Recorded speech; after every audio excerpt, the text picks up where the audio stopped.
Hello mga kaimontera! Welcome! Kudos Sibulen Elementary School.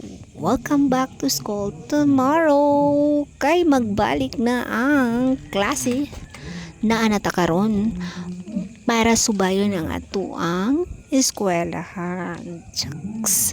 Very beautiful kaya ang school sa Sibulen Elementary School.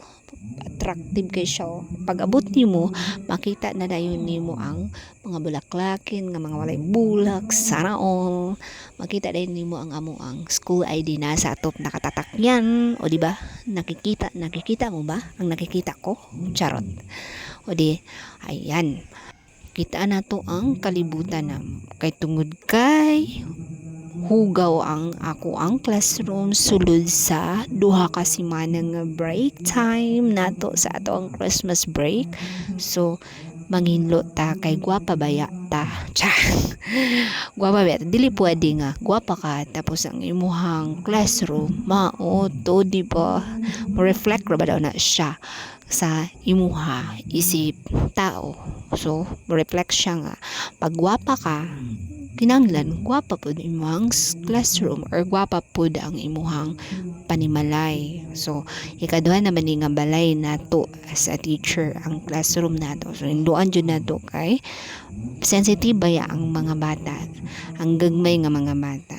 So as teacher, rule na gini mo na tanan rule sa kalibutan imuha gyud ng i-shoulder tungod kay imo nang gidawat sugod pa lang sa pag-eskwela nimo.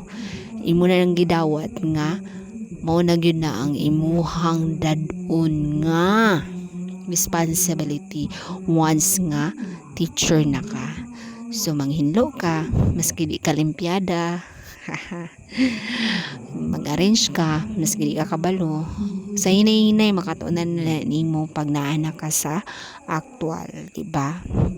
So ingon na ani ang imuhang buhaton. Manghinlo ka and then after nimo panghinlo mag-prepare ka sa imuhang lesson and of course i-prepare nimo imuhang self nga pag atubang nila makita nila daan sa imuha palang panagway nga presentable din gwapa ka, di ba? Happy sila. Makita nila, uy, diri ko nga maisa kay gwapa ni. Ay, charot to eh. Wala ko sila kapilian kay isa ra manggod ko. Isa ra kabuok ang teacher diri sa kinder. So, wala sila pilian. Wala sila choice. Ang choice nila is musulod na lang. O, di ba? O, di pwede nga ako ra. So, kinahanglan ngay tagtabang. Shede, kapoy ba pud manginlo no. So, kinahanglan gyud nga pagpatabang punta na kay nung namay pwede mo gawaan ng ano mamanggid pud nga tong ako di.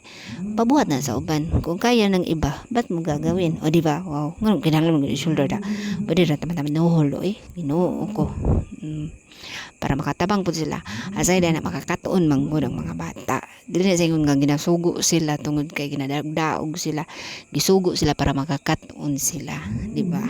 O, pero after all, si ma'am mangyud ang mag-finish gyud na. Si ma'am mangyud ang mag-final. So, ang finalization as ako ara gihapon gani. Mangita kung ninto gyud sa ilang hininluan no kay hinapyaw ra na. So, ikaw gyud maghuman sa ilahang gipanghinluan. So, tigmandar lang ka arrange diri lupit pa principal nimo o di wow sige lang kay pa principal naman ko taud-taud lang paabutan ninyo kay mag-vlog ko ana nga ma principal nako karon T5 pagid ko ba nanghanyo gyud ko nga kung basin kung pwede sa akong kakugihan ba siya wa pagay klase o praktik kakugihan na gyud nang basig pwede ipa-proceed na pug ko i-promote na siguro ko mga sunod to 2025 ma-promote na ko as P7 P5 naman ko ron.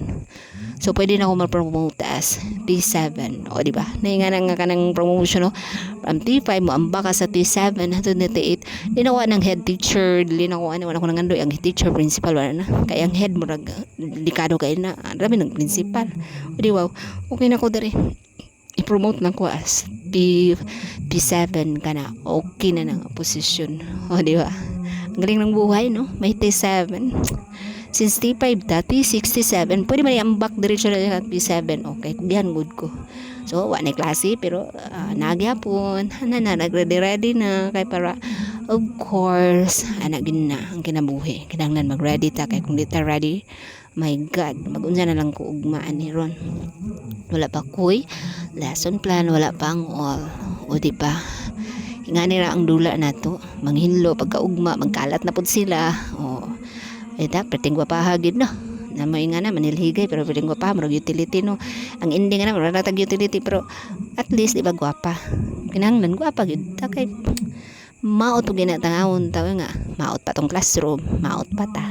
At least mabawi-bawi sa atong panagbuhay ba nga bisag di man tanto nga gandahan man pod pero at least so di ba wow ano may kasiksihan pod bagamay ayun ngud na awa gud pod pero baka naman okay magpa-promote daw ko kay kugihan ko yes promotion road for promotion na ni kay kugihan naka red pa gud di ba. What a new year. Ganyan talaga ang buhay. Ganyan talaga ang buhay. Okay. Ayan o. Diba? Ang reward yun sa mga bata, malipay na sila pakauno ni mo. Dilin mo suhulan og kwarta kay maadad na sila magsuhulog kwarta. Abtik na rin kaya na. May na rin mamakuhinlo mambe. Ayaw. Suhuli sila pagkaon nga mabusog sila. Dili kay kwarta suhulan mo sila. Palit nila di mao nga makaon. Ikaw pa hinungdan nga poison sila. Mas may pang pakauno ni mo sila. Ana, tagaan ni magpagkaon og nga tarong para mabusog sila. Nang malipay na nga makadawat sila makahatag tagilagmay happy na kayo ng mga bata ana makita na to sila no pangutanon na to pang interviewon marang wala pa yung kamuwang-muwang sa mundo pa but then happy na ka nga happy sila ana na ang ending is happy lang and ug mo ni ako ang classroom. Abi ninyo gud sa kagwapa no kay gwapa ang maestra. Shucks, charan. Ingani siya kamaot. Pero ingon ni Ate Sara no nga ang kinahanglan niya learning, ang learning sa bata, ang ipakaton mo sa bata ito importante ang classroom. Charot, ang nagdumala sa classroom na importante plus lusot na lang ba para basin di makalusot. Og diri na lang nako tapuson siguro mga kaimotera no kay murang gutom na gyud ko. So welcome tomorrow and tomorrow is another day. Charot. Bye-bye mga kaimutera. Bye-bye. See you all tomorrow. Forget to like and subscribe, react, and share. Thank you ever so much.